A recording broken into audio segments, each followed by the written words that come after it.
His Excellency Yoweri Kaguta Museveni BBS birungi gwe munankyukakyuka video eno soko giwulirize katono nnyo tumale tweyongereyo. Yoweri Museveni was afraid of him and was not willing to have a free and fair election.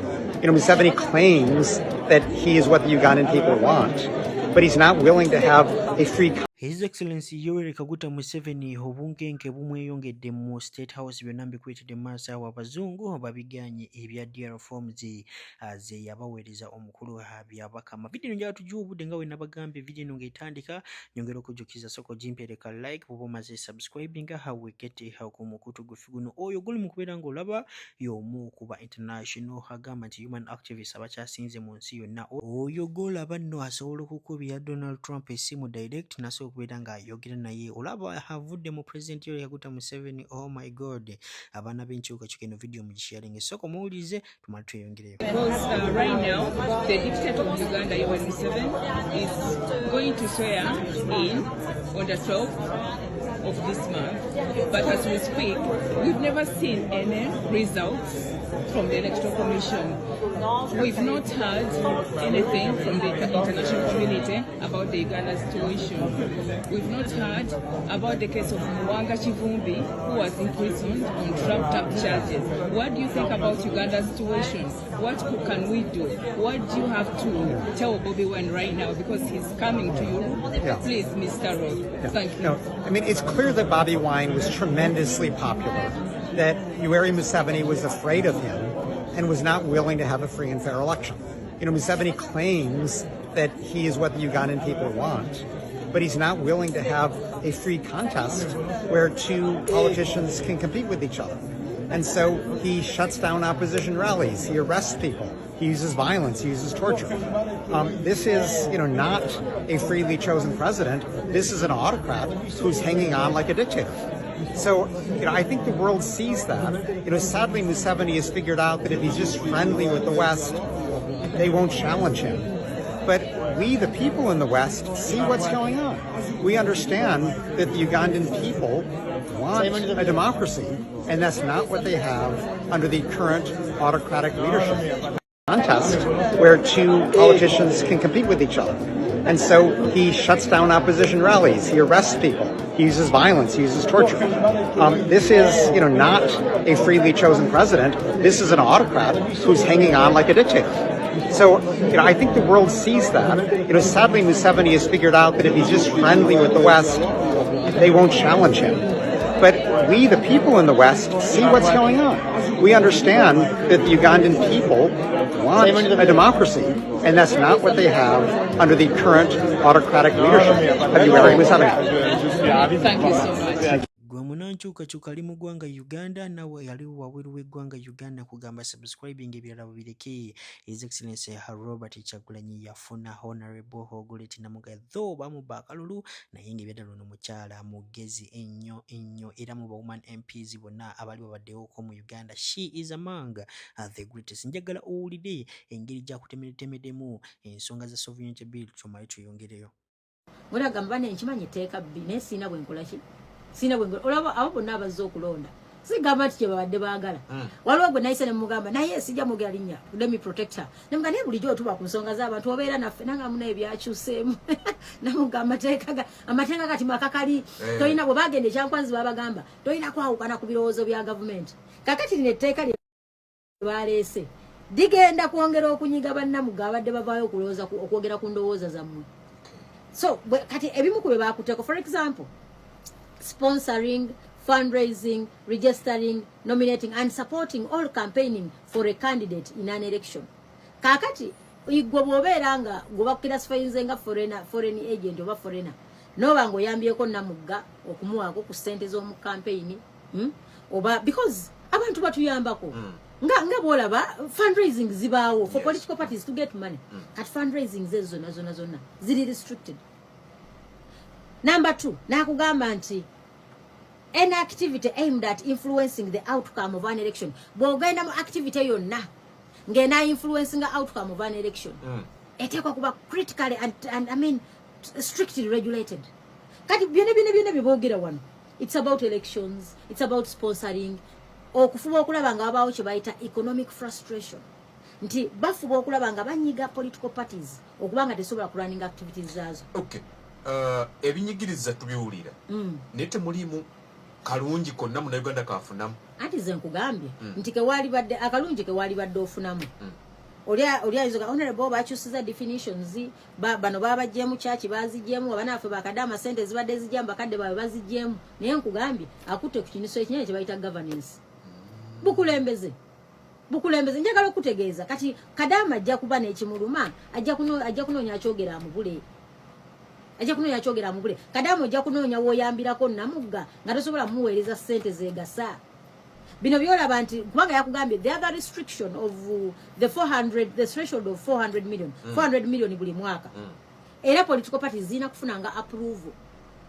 You must seek for ebyo nga tubitadde ebbali nkugambye Justice Byabakama ebibye si birungi. Njagala nkupulengera video z'aba foot soldiers nkugambye bano abaana bonna bali mu Uganda naye basazeewo okulumba His Excellency Yoweri Kaguta Museveni nabagambye dda bava mu regions ez'enjawulo north, east, west ne south wamu ne central bo bagamba nti no His Excellency Robert Kyagulanyi yawangula mu polling stations zaabwe kati lwaki oli yalangamu oba yalangiriramu omulala. Bino si yakwogerera njagala osooka obulize n'omukyala ongambe yogedde gyebiri oba nedda. Tanita Amongi nisoka ngamba alhamdulillah nga mulaba ayina that too much pride naye ng'omanyi okubeera ne pride nga yakunyigiriza bannansi nengamba nti naye bano abantu do they even sit down ne bafunamu koka reset back ne bajjukiza nti nno si gavumenti ya NRM yeesoose mu buyinza mu ggwanga lya Uganda twalinako ku gavumenti endala. Nemberawo nengamba nti do they sit down ne bagamba olaba eyamini tekyaliwo nga neya Obote tekyaliwo kitegeeza ne gavumenti ya Museveni ejja tuuka time nga teriiwo.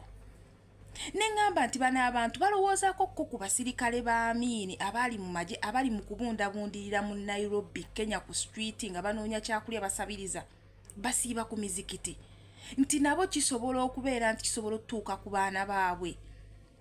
Kwa banaye ezirizi gavumenti zanyigiriza bana Uganda naye ate gavumenti ya NRM munyigiriza mu Nansi nga n'omwana olwaleero ow'emyaka 5 amanyi obubi bwammwe nga omwana omuto tudde amanyi obubi bwammwe ow'emyaka 5 kitegeeza oyo omwana tasobola kulimbibwa nti generations ezigenda okujja emijije emito tebagenda ginnyonnyola nnyo bibi bya gavumenti ya NRM kubanga mu byo bwennyini mwe bali mu bitestingako kwa baana kati ennaku zino bategeera omwana tasobola kulaba muzadde we ng'ali mu ntebe awo akaaba amaziga nga yeekokkola gavumenti n'olowooza nti notabeere nga amanyi.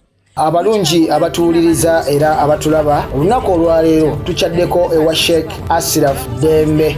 Sebo sanyusa okubalaba amannya agange Joseph Ashraf Dembe akola ku bizibu by'enjawulo omuntu singa aba alina ebirwadde tumusomereddwa tumuwa amazzi ga lukuya nga bw'obadde ogalaba tugenda abantu ku kyoto ne twokya emizimu emibi egibabaamu n'okulomba edduwa abantu singa abeera ng'ali wano atuuse sobola okumulombera edduwa ne waba atatuuse nga mpadde amannya ge naye ng'ali wala naneetaase enamba yange yeno eri 0707763711 namwe banyinaffe abali ebweru oyagala okuba nti oyagala okulombera ku dduwa ng'olina ebizibu visa zibuze amaka gakolongotana sente zikola zimpita mu ngalo ojja kumpeereza ekifaananyi kyo n'amanyago ebyo byokka bijja kummala nja kukulombera edduwa ojja kutereera olunaku olusembayo mu mwezi mba n'edduwa eyawamu ffenna n'abalwadde bange abakadde n'abapya. Salaamu alaikum warahmatullahi wabarakatuh.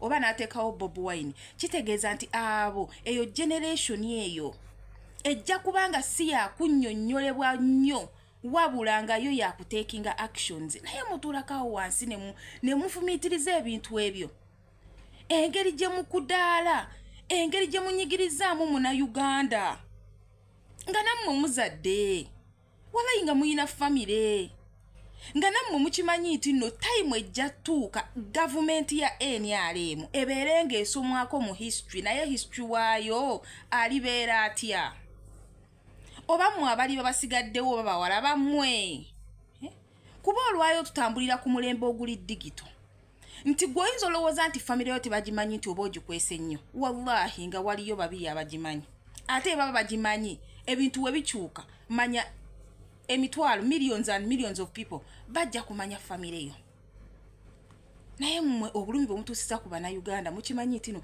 abannayuganda n'abali mu kaŋŋambe mu nsi z'ebweru gye mukweka famire zammwe tayimu esobola okutuuka nga tebakyasobola kwekweka nga ne wojje bw'abatwala tebasobola kunywa mazzi ku maziga ge mukaabiza bannansi omuntu n'obeera neyo pride naye nga pride gy'oyina yakulaba nti onyigiriza munnayuganda yakulaba nti nno bannansi bakaaba amaziga naye gwe ne wekkusa ebisawo bya ssente millions and millions of money nga gwe oli muzze kusa just an individual mu bwati mwe ne mulya ne muli receiving 10 ne muli receiving 5 ne muli receiving emmeka buli kaseera sente y'omwi w'omusolo ye omunayuganda nga ali ku kawogo kamukala katali kakalayi mwe bantu mmwe manyi waliwo wotuuka ekiseera n'okola ekintu kugina emyaka gyaffe tukuze tetuli baana bato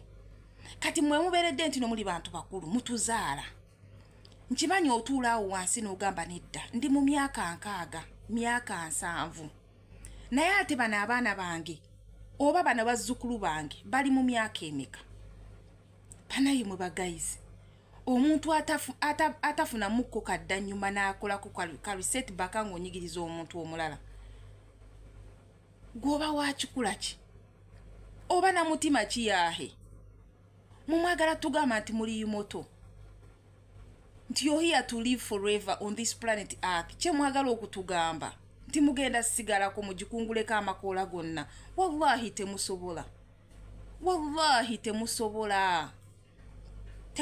ate si yemmwe mwekka abasoose okubeera nti nno ensi ebatya at least mwali baddeko awo ne mutuulakokko ne mugamba n'okunyigiriza omunayuganda n'oyagala omufuula omuddu n'omufuula omuddu mu nsi ye n'oyagala omufuula omugwira mu nsi ye naye gwe ng'amufuula omugwira wallahi tosobola kubeera ku nsi kuno ginogako makoola yonna n'ogimalako tosobola nze nkakasa sipiika Anita Amongi tewaliyo mu famire yo asobola kwogeza boggo nga lyoyogeza essaawa zino cause you're on alone kyekimu ne Museveni he is on alone kyekimu ne Muhoozi you guys you're on alone. They cannot be Muhoozi omulala, they cannot be Museveni omulala, oba they cannot be Anita Amongi omulala. Wajja kubeerawo omuntu omulala. Naye mmwe temuyiga bannaye. Bantu bali mu gavumenti ya NRM nze mundeetera